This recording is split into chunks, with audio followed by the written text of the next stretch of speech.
Good morning, folks. Mini Coooper S in for a KAVD maintenance detail.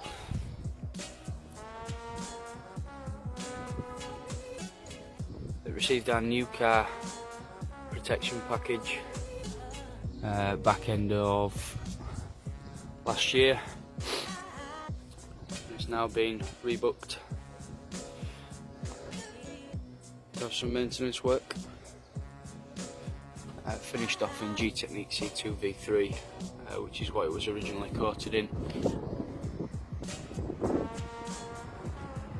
Snow foam pre-wash, 2 bucket method safe wash, safe dry. Also received a mini interior valet as well. Mini, no pun intended there. Some of the plastics just drying out.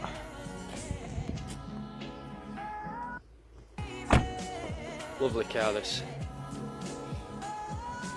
Spent about 7 hours on it when we did the new car detail. Looks great.